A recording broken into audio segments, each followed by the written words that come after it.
আল্লাহর নবী বলেন, একজন বান্দা যখন ওযু করার জন্য তার দুহাত ধৌত করে, হাত ধৌত করার পরে হাত থেকে পানিগুলো যেমন সগীরা গুনাহগুলো মাফ হয়ে যায়, হাত থেকে আল্লাহর কোরআনে বলে দেন, ইন্নাল হাসানাতি ইউযহিবুনাস সাইয়্যাত। আল্লাহ বলেন, নিশ্চয় নেক আমল এর দ্বারা বদ আমলগুলো দূর হয়ে যায়, পরিষ্কার হয়ে যায়, মাফ হয়ে যায়। আল্লাহর নবী বলেন, একজন মানুষ যখন জুমার নামাজ পড়ে, পরবর্তী জুমার নামাজ আদায় করার পরে আল্লাহ রাব্বুল আলামিন বান্দার দুই জুমার মাঝখানে যত সগীরা গুনাহগুলো হয়েছিল আল্লাহ তাআলা সেগুলো মাফ করে দেয়। আচ্ছা বলেন তো, ছাগলের গোশত হালাল না হারাম? কে করেছেন? আল্লাহ। আর কুত্তার গোশত হালাল না হারাম? কে করেছেন? আল্লাহ। তাহলে আল্লাহ ছাগলের গোশত হালাল করার কারণে ছাগলের গোশত আমরা খাই, আর কুত্তার গোশত হারাম করার কারণে আমরা কুত্তার গোশত খাই না। কিন্তু ছাগল আর কুত্তা দুটো সাইজে সেম, সমান সমান দেখতে, গঠনগত দিক থেকে, আকৃতিগত দিক থেকে দুটো সমান। তা সত্ত্বেও গোশত, এটাও গোশত, ওইটাও গোশত, কিন্তু এটা খাই, এটা খাই না। কেন? কারণ আল্লাহ তাআলা ছাগল হালাল করেছেন, এই জন্য ছাগল খাই, আর কুত্তা হারাম করেছেন, এই জন্য আমরা দেখতে সেম তো তারপরও খাই না। তো আল্লাহ বলে ব্যবসা হালাল আর সুদ হারাম, যদিও দেখতে সমান সমান লাগে। লাভ কি মনে হয়? লাভ। ব্যবসা থেকেও লাভ আসে, সুদ থেকেও লাভ আসে। নাম শুধু ফজর আলী হইলে হবে না, নাম ইমান আলী। ইমান আলী হইলেই এই ইমান দিয়ে জান্নাতে যাওয়া যাবে না। বাপে নাম রাখছে ফজর আলী, কিন্তু ফজরের নামাজ পড়ে না। নাম জোহর আলী, কিন্তু জোহরে কোনো জোহরে তাকে মসজিদে দেখা যায় না। নাম তার রমজান আলী, রমজানে রোজা রাখে না। নাম তার কোরবান আলী, কিন্তু কোরবানের সময় কোরবান যেভাবে ইসলামের বিধান সেভাবে আদায় করে না। এই রমজান আলী, কোরবান আলী, ফজর আলী, জোহর আলী হয়েও, ইমান আলী হয়েও এই ইমান দিয়ে জান্নাতে যাওয়া যাবে না। আলহামদুলিল্লাহ, আলহামদুলিল্লাহ নাহমাদুহু ওয়া নাস্তাঈনুহু ওয়া নাস্তাগফিরুহু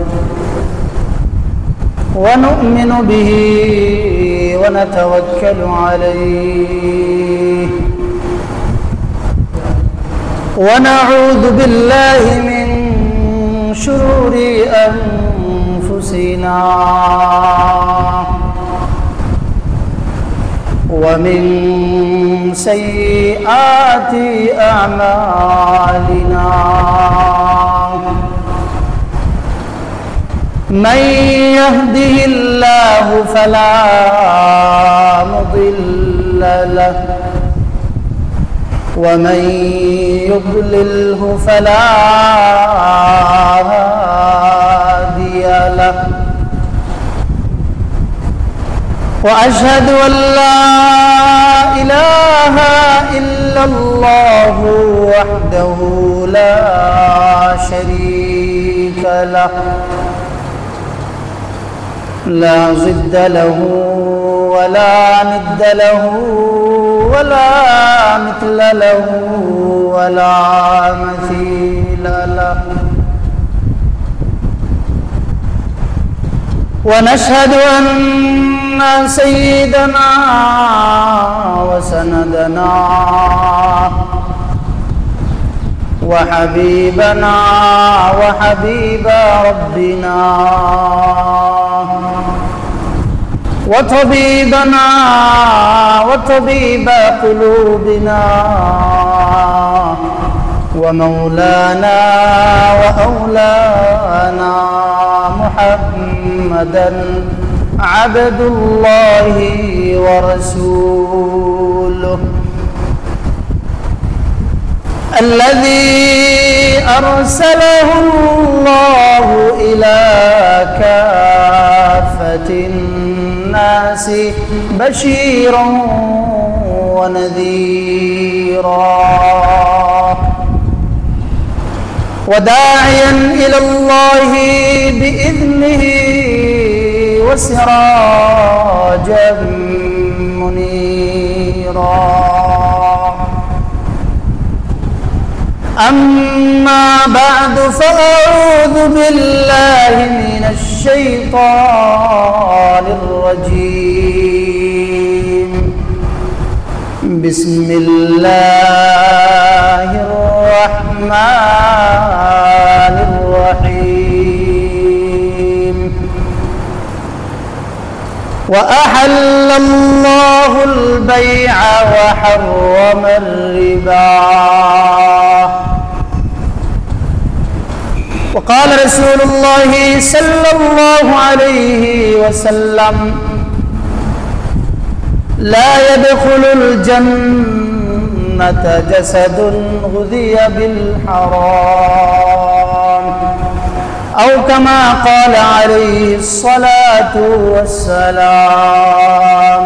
صدق الله المولانا العظيم، وصدق رسوله النبي الأمي الكريم، ونحن على ذلك لمن الشاهدين والشاكرين، والحمد لله رب العالمين. সকলে দরুদ শরীফ পড়ি। আল্লাহুম্মা সাল্লি আলা মুহাম্মাদ ওয়া আলা আলি মুহাম্মাদ কামা সাল্লাইতা আলা ইব্রাহিম ওয়া আলা আলি ইব্রাহিম ইন্নাকা হামিদুম مجيد. اللهم بارك على محمد وعلى آل محمد كما باركت على إبراهيم وعلى آل إبراهيم إنك حميد مجيد. শুকরিয়া জ্ঞাপন করি সে মহান রব্বুল জালালের দরবারে, যিনি আমাদেরকে তার প্রিয় ঘর, প্রিয় জায়গা মসজিদে আসার জন্য কবুল করেছেন, মনোনীত করেছেন, সুযোগ করে দিয়েছেন। জুমার নামাজ আদায়ের জন্য এবং জুমা পূর্ববর্তী কিছু সময় কোরআন ও হাদিস থেকে কিছু আলোচনা করার এবং শোনার জন্য সুযোগ করে দিয়েছেন। এই জন্য সকলে আল্লাহ রাব্বুল আলামিনের শুকরিয়া আদায় করে দিল থেকে কালিমাতুশ শুকর পাঠ করে বলি আলহামদুলিল্লাহ। উপস্থিত আমার সম্মানিত প্রিয় মুসল্লি ভাইরা, ঘরে বাড়িতে অবস্থানরত আমার সম্মানিত পর্দানসীন দিনদার মুসলিম মা ও বোনেরা,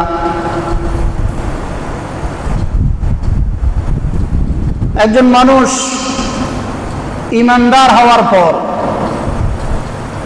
মুসলমান হওয়ার পর,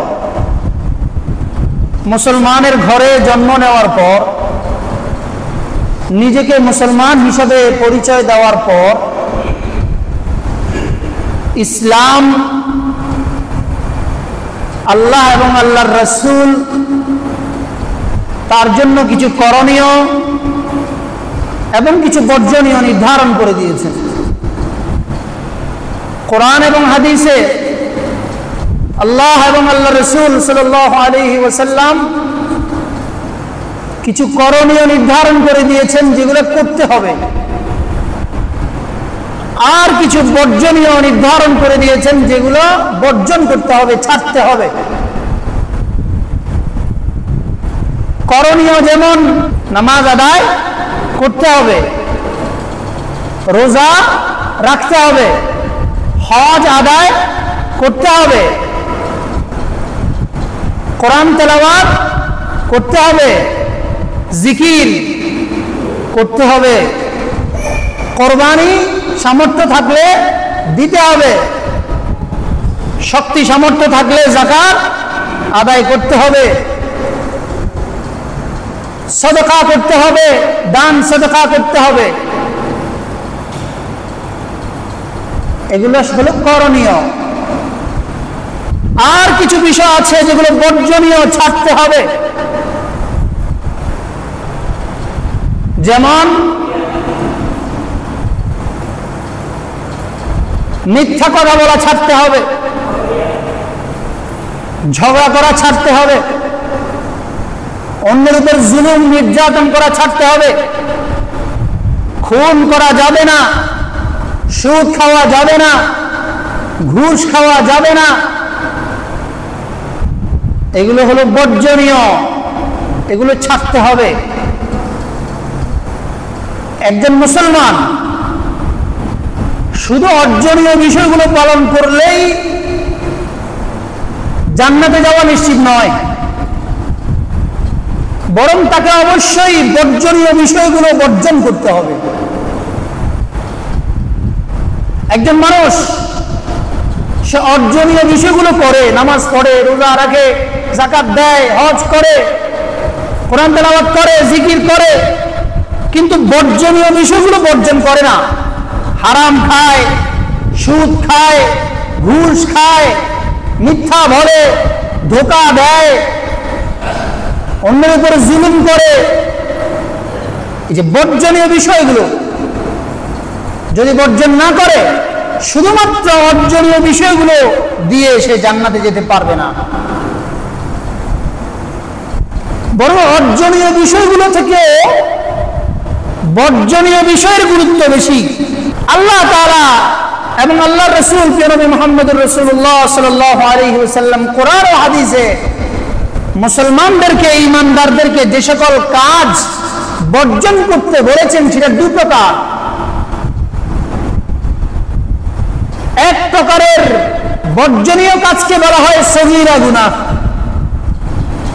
আরেক প্রকারের বর্জনীয় কাজকে বলা হয় কবিরা গুনাহ। সগীরা গুনাহ ছোট গুনাহ, এটা বান্দার নেক আমলের মাধ্যমে আল্লাহ তাআলা মাফ করে দেন। যেমন মানুষ যখন ওযু করে, রাসূলুল্লাহ সাল্লাল্লাহু আলাইহি ওয়াসাল্লাম বলেন, মানুষ যখন ওযু করে তো ওযু করার সময় ওযুর অঙ্গগুলো যখন ধোয়ে, তখন ওই অঙ্গ দিয়ে যে গুনাহ হয়ে যায় সে গুনাহগুলো আল্লাহ তাআলা মাফ করে দেয়।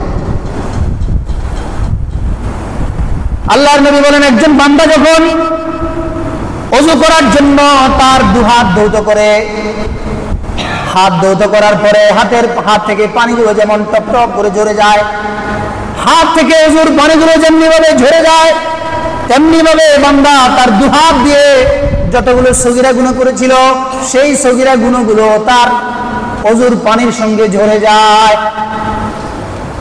এমনি ভাবে বান্দা ওযু করার সময় যখন কুলি করে, বান্দা তার মুখ দিয়ে যত সগীরা গুনাহ করেছিল ওই ওযুর পানির মাধ্যমে তার মুখের দ্বারা কৃত সগীরা গুনাহগুলো মাফ হয়ে যায়। এমনি ভাবে বান্দা যখন মাথা মাসে করে আর পা ধোয়, তার মাথার দ্বারা পা দ্বারা যত রকমের সগীরা গুনাহগুলো হয়েছিল আল্লাহ তাআলা ওযুর পানির সঙ্গে সেই সগীরা গুনাহগুলোকে মাফ করে দেয়।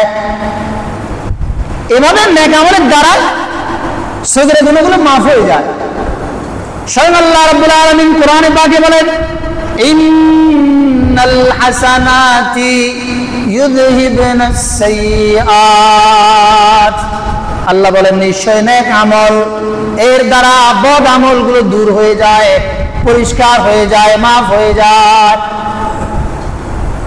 আল্লাহর নবী বলেন, একজন মানুষ যখন জুমার নামাজ পড়ে, পরে জুমার পরবর্তী জুমার নামাজ আদায় করার পরে আল্লাহ রাব্বুল আলামিন বান্দার দুই জুমার মাঝখানে যত সগীরা গুনাহগুলো হয়েছিল আল্লাহ তাআলা সেগুলো মাফ করে দেয়।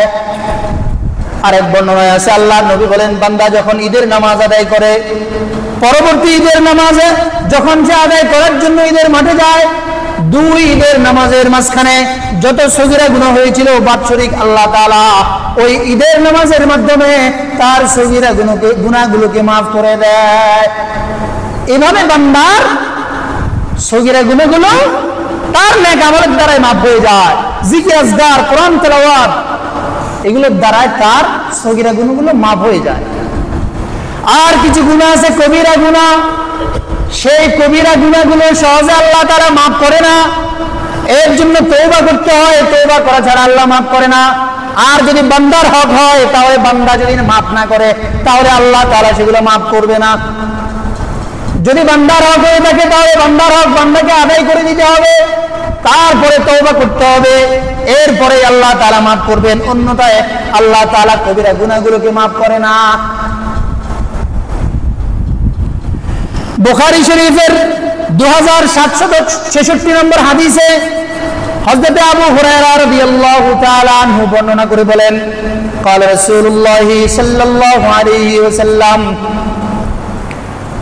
প্রিয় নবী মুহাম্মদুর রাসূলুল্লাহ সাল্লাল্লাহু আলাইহি ওয়াসাল্লাম বলেন, ইজতানিবুস সাবআল মুবিকাত,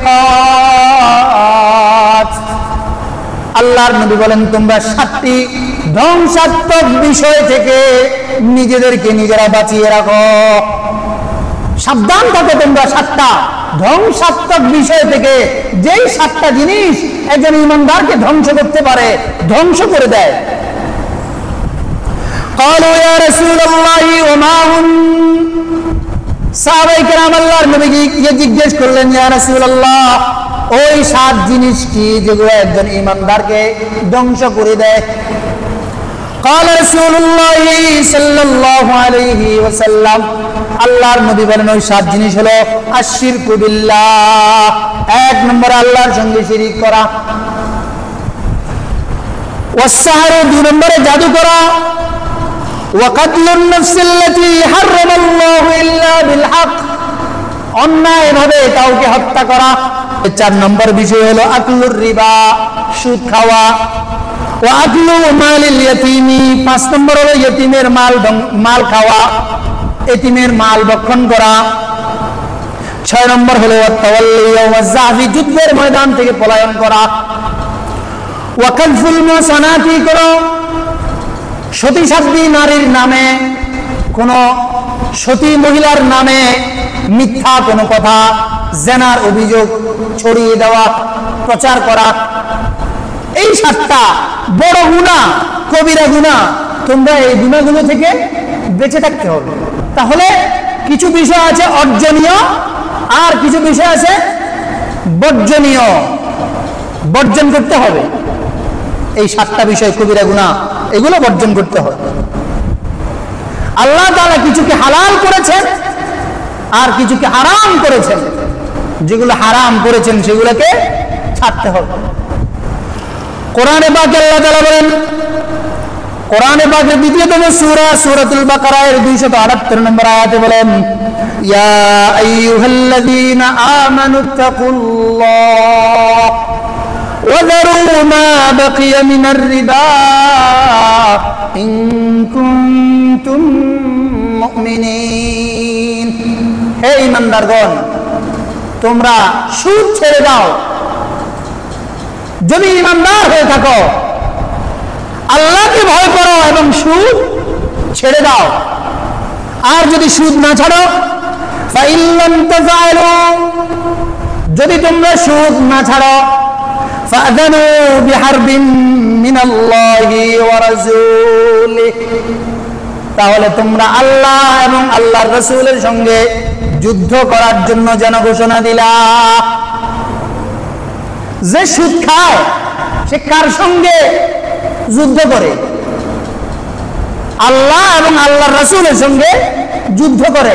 সহজ কথা, যাত্রার সাথে যুদ্ধ, যাত্রার সঙ্গে যুদ্ধ, আল্লাহ এবং আল্লাহর রাসূলের সঙ্গে সে যেন যুদ্ধ করলো।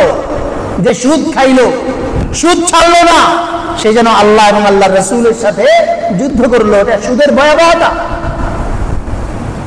সুদ কত ভয়াবহ!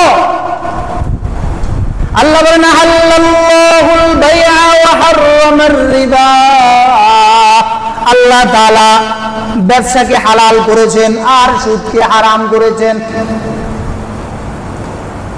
ব্যবসাকে হালাল করেছেন আর সুদকে হারাম করেছেন। আচ্ছা বলেন তো, ছাগলের গোশত হালাল না হারাম?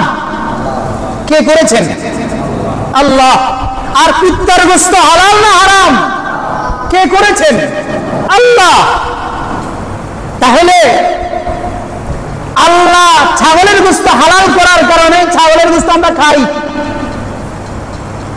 কুত্তার গোশত হারাম করার কারণে আমরা কুত্তার গোশত খাই না, কিন্তু ছাগল আর কুত্তা দুটো সাইজে সেম, সমান সমান দেখতে, গঠনগত দিক থেকে, আকৃতিগত দিক থেকে দুটো সমান। তা সত্ত্বেও গোশত, এটাও গোশত, ওইটাও গোশত, কিন্তু এটা খাই, এটা খাই না। কেন? কারণ আল্লাহ তাআলা ছাগল হালাল করেছেন, এই জন্য ছাগল খাই, আর কুত্তা হারাম করেছেন, এই জন্য আমরা দেখতে সেম, তো তারপরও খাই না। তো আল্লাহ বলে ব্যবসা হালাল আর সুদ হারাম, যদিও দেখতে সমান সমান লাগে। লাভ কি মনে হয়? লাভ। ব্যবসা থেকেও লাভ আসে, সুদ থেকেও লাভ আসে। ব্যবসার লভ্যাংশ হালাল, সুদের লভ্যাংশ হারাম। কিন্তু আল্লাহ হালাল করার কারণে ছাগলের গোশত খাই, আর হারাম করার কারণে কুকুরের গোশত খাই না। কিন্তু আল্লাহ ব্যবসাকে হালাল করার কারণে আমরা ব্যবসা করি, কিন্তু সুদকে হারাম করার পরেও কেন আমরা সুদ খাবো? কোন মুসলমান সুদ খেতে পারে? আল্লাহু আকবার। আল্লাহ তাআলা যেহেতু সুদকে হারাম করেছেন, এজন্য সুদ ছাড়তে হবে। সুদ আজকে বর্তমানে এত ব্যাপকতা লাভ করেছে যে এমন ঘর পাওয়া, এমন বাড়ি পাওয়া কঠিন হবে যে বাড়িতে সুদের লেনদেন হয় না। এমন ঘর পাওয়া কঠিন যে ঘরে সুদের লেনদেন নাই। এমন মানুষ পাওয়া কঠিন যে মানুষ সুদি কাজ কারবার থেকে মুক্ত।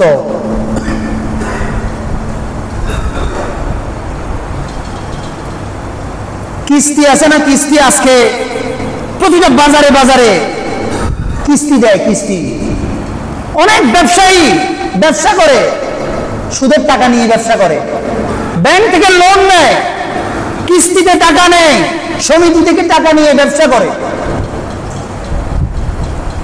এই কিস্তির টাকা, কিস্তিতে টাকা নেওয়া ঘরে ঘরে হয়ে গেছে। এক একটা বাজারে কয়েকটা সমিতি আছে, সেখান থেকে এভাবে সুদের টাকা দেয়। এজন্য ব্যবসায়িক লোন না নিয়ে ব্যবসা করে এ জাতীয় ব্যবসায়ী পাওয়া কঠিন হয়ে গেছে এখন।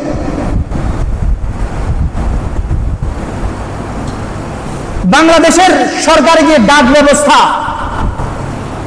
এক সময় এটার খুব প্রচলন ছিল, মানুষ চিঠি পাঠাইতো, চিঠি আসতো। এখন সেখানে ডাক ব্যবস্থার ওই চিঠির আদান প্রদান তো একেবারে বন্ধ, অল্প কিছু আছে। সেখানে এখন সবচেয়ে বেশি যেটা চলে, খবর নিলে জানবেন, সেখানে এখন সবচেয়ে বেশি চলে হলো সুদের লেনদেন। ওই ডাক বিভাগের কর্মচারীরা এখন বসে বসে শুধু সুদের লেনদেন লেখে। এটা হলো ডাক বিভাগের কথা বলছি। সমিতিগুলো তো আছেই, ব্যাংকগুলো তো আছেই। ব্যাংকে টাকা রাখার পর ব্যাংকের লভ্যাংশ হালাল না হারাম? শতভাগ হালাল। এই কথা ইসলামী ব্যাংকের ম্যানেজারও বলতে পারবে না যে আমাদের লভ্যাংশ 100% হালাল, বলতে পারবে না। কারণ এদেশের ব্যাংকগুলো তাদের ব্যাংকের অনুমোদন নিতে হলে বাংলাদেশ ব্যাংক থেকে ঋণ নিতে হবে। বাংলাদেশ ব্যাংক থেকে ঋণ না নিলে কোনো ব্যাংক সরকারিভাবে অনুমোদন পাবে না। তো সরকার থেকে ঋণ নেয়, সরকারকে সুদ দেয়। কার থেকে দেয়? কার টাকা থেকে দেয়? আমার আর আপনার টাকা থেকেই তো দিবে না।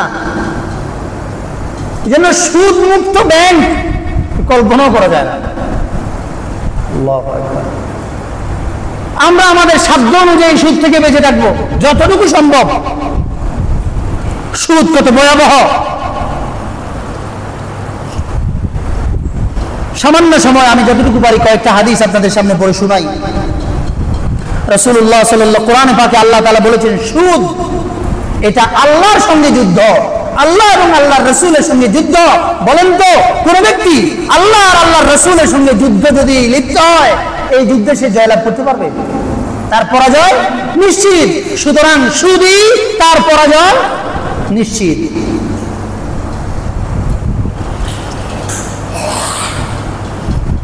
যারা সুদ খায় তারা আল্লাহর পক্ষ থেকে বরাদ্দকৃত রিজিক থেকে বঞ্চিত হয়।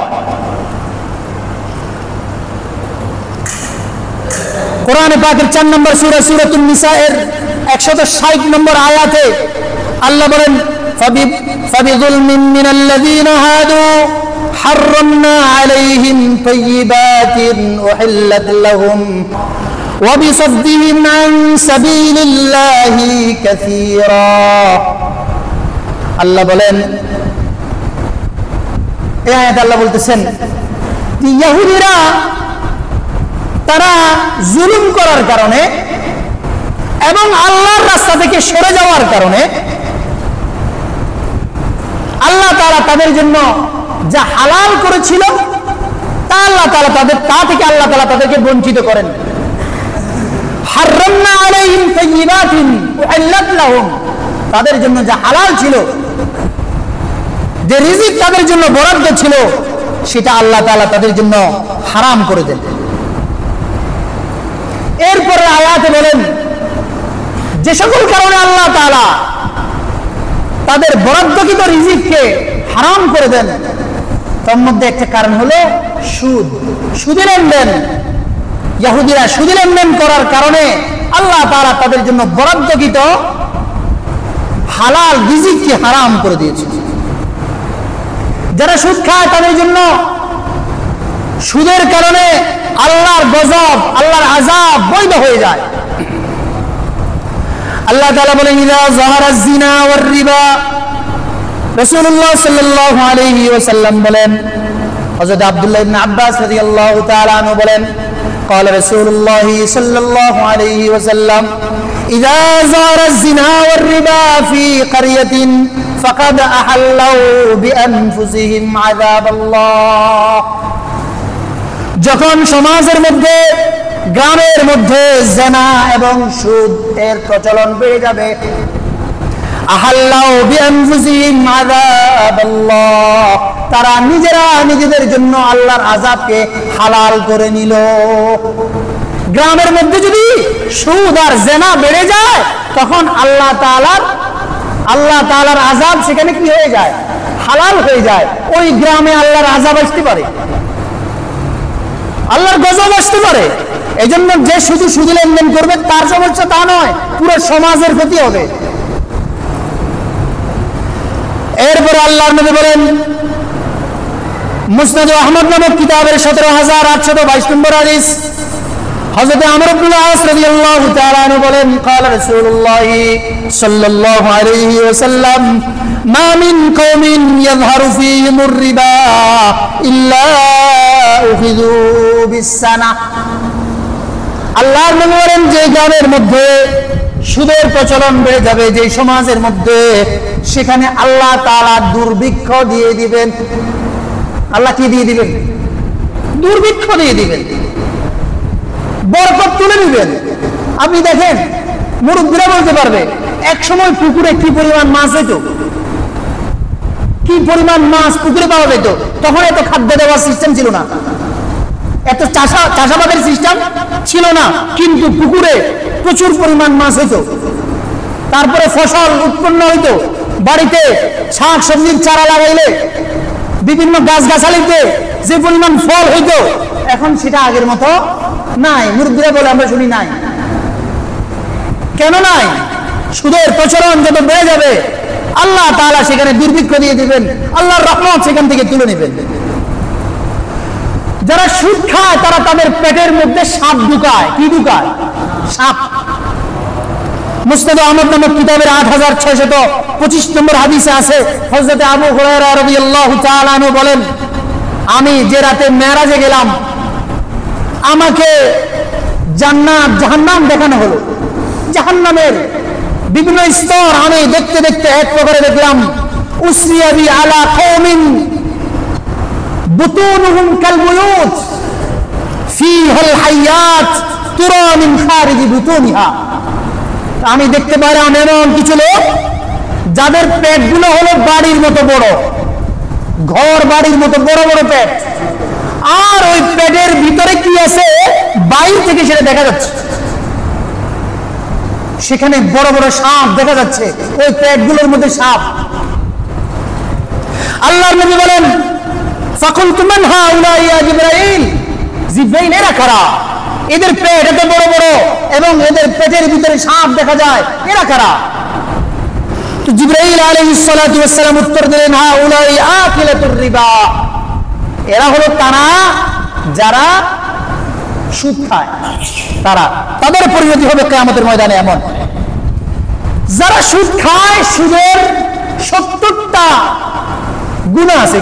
আল্লাহর নবী বলেন, ইবনে মাজাহ শরীফের 2274 নম্বর হাদিস, আর রিবা 70 হুবা আইসারুহা আইয়ামতিহা আর-রাজুলু উম্মাহ, সুদের 70টা গুনাহ আছে।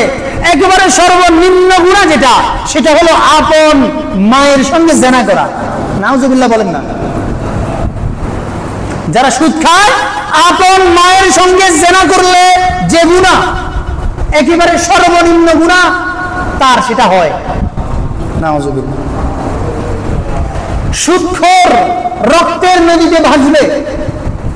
সময় কম, আমি হাদিস পড়ছি না। রাসূলুল্লাহ সাল্লাল্লাহু আলাইহি ওয়াসাল্লাম বলেন, মেরাজের রাতে আমি দেখতে পেলাম একটা রক্তের নদী। কিছু লোক সেখানে হাবুডুবু খাচ্ছে, ডুবে যাচ্ছে রক্তের নদীতে, আর একজন নদীর কিনার থেকে দাঁড়িয়ে আছে, তার পাশে অনেকগুলো পাথর আছে। ওই নদীর মাঝখানে থাকা লোকটা যখন অনেক চেষ্টা করে তুলে ভিড়তে চায়, আসতে চায়, কাছাকাছি চলে আসে, তখন নদীর কূলে থাকা লোকটা তার পায়ের নিচ থেকে একটা পাথর নিয়ে ওই সমুদ্রের ভিতরে থাকা, নদীর ভিতরে থাকা লোকটার মুখের উপর মারে, আর সাথে সাথে ওই লোকটা আবার নদীর মাঝখানে চলে যায়। এভাবে সে আসতে চায়, পাথর মারে আর মাঝখানে চলে যায়। তার রক্তের নদীতে সে এভাবে সাঁতার কাটতেছে, কষ্ট করতেছে। আল্লাহর নবী বলেন, আমি জিবরাইলকে জিজ্ঞেস করলাম, জিবরাইল এটা কে? এরা কারা? কেন তাদেরকে এভাবে শাস্তি দেওয়া হচ্ছে? তো আল্লাহর নবীকে জিবরাইল আলাইহিস সালাতু ওয়াস সালাম বললেন, এরা হলো যারা দুনিয়াতে সুদ খেয়েছিল, তাদের পরিণতি। যারা দুনিয়াতে মানুষের রক্ত চোষা টাকা সুদের নাম দিয়ে খেয়েছিল, তাদের পরিণতি আজকে আখিরাতে তারা এভাবে রক্তের নদীতে হাবুডুবু খাবে। আল্লাহর নবী বলেন, আবু দাউদ শরীফের 3323 নম্বর হাদিস, লানা রাসূলুল্লাহ সাল্লাল্লাহু আলাইহি ওয়াসাল্লাম আকিলার রিবা ওয়া মুকিলাহু ওয়া কাতিবাহু ওয়া শাহিদাইহি। 4 শ্রেণীর লোককে আল্লাহর নবী অভিশাপ দিয়েছেন। 1 নম্বর যে সুদ খায়, 2 নম্বর যে সুদ দেয়, 3 নম্বর যে সুদের সাক্ষী হয়, 4 নম্বর যে সুদের কথা লেখে, যে সুদের কথা লেখে। এই জন্য যে সমস্ত ব্যাংকে সুদী লেনদেন হয়, তারা সেগুলো লেখে, খায়ও না, দেয়ও না, লেখে, সমান গুনাহ। আমরা তো আজকে ব্যাংকে চাকরি করে শুনলেই বাবা, ব্যাংকে চাকরি করে, বহুত টাকার মালিক। যে টাকা জাহান্নামে নিয়ে যাবে, এই টাকায় সুদ নাই। হারামে আরাম নাই। হারামে কি নাই? আরাম নাই। হারাম যারা খায়, আরামে নাই। খবর নিয়ে দেখেন, 36 বার এক পয়সা সুদের টাকা খাওয়া 36 বার জিনা করার সমান গুনাহ। আল্লাহর নবী বলেন, মুসনাদ আহমদ নামক কিতাবের 22007 নম্বর হাদিস, আল্লাহর নবী বলেন, দিরহামু রিবান ইয়াকুলুহু আর-রাজুলু ওয়া হুয়া ইয়ালাম আসাদ্দু ইনদাল্লাহ মিন 36 জানিয়াতান। 1 টাকা সুদ খাওয়া, এটা 36 বার জিনা করার সমান গুনাহ। নাউজুবিল্লাহ। আল্লাহর নবী বলেন, 4 শ্রেণীর লোকের জন্য জাহান্নাম দেওয়া আল্লাহর হক। আরবাউন হাক্কুন আলাল্লাহি আন ইউদখিলাহুমুল জান্নাহ, জান্নাতে তাদেরকে না প্রবেশ করানো আল্লাহ তাআলার হক। তার মধ্যে একটা হলো যারা সুদ খায়। সুদের শেষ পরিণতি হলো, আল্লাহর নবী বলেন, মা আহাদুন আকসারা মিনার রিবা ইল্লা কানা আকিবাতু আমরিহি ইলা কিল্লাহ। যারা সুদ খায় তাদের শেষ পরিণতি হবে তাদের মাল কমতে থাকবে। আল্লাহ বলেন, ইয়ামহাকুল্লাহুর রিবা ওয়া ইউরবিস সাদাকাত, আল্লাহ তাআলা সুদকে ধ্বংস করে দেয়। এখন আমাদের তো মনে হয় সুদ নিলে টাকা বাড়ে, কিন্তু আল্লাহ বলে সুদ মানুষের রিজিককে কমিয়ে দেয়। যদিও আমাদের কাছে মনে হচ্ছে বাড়ছে, কিন্তু অন্যদিকে সুদ তাকে তার সম্পদ কমিয়ে দেয়। সর্বশেষ একটা হাদিস বলে শেষ করি। আল্লাহর নবী বলছেন, লা ইয়াদখুলুল জান্নাতা জাসাদুন গুযিয়া বিল হারাম। যেই শরীরে হারাম ভক্ষণ করে সেই শরীর জান্নাতে প্রবেশ করবে না। এবার বলেন, সুদী দেখতে কিন্তু বড় নামাজি, মুখে দাড়িও আছে, মাথায় টুপিও আছে, গায়ে জুব্বাও আছে, 5 ওয়াক্ত নামাজও পড়ে, উমরাও করে, হজও করে, বিমানের একদম সামনের সিট, বিজনেস সিটে বসে কি করে, উমরাও করে, হজও করে, কিন্তু সুদ খায়। তার পরিণতি কি হবে? এই কোরআনের আয়াত এবং হাদিসগুলো দ্বারা কি বুঝলেন? জান্নাতি। তাহলে বুঝতে পারলাম, নামাজ পড়ে, রোজা রাখে, হজ আদায় করে, যাকাত দেয়, কোরআন তেলাওয়াত করে, সমস্ত ইসলামের করণীয় কাজগুলো করে, কিন্তু বর্জনীয় কাজ বর্জন করে না, সুদ খায়, অন্যের টাকা মারে, অন্যের জমি ডাকায়, আইল কাটে, তাহলে পরিণতি কি? জাহান্নাম। পরিণতি জাহান্নাম।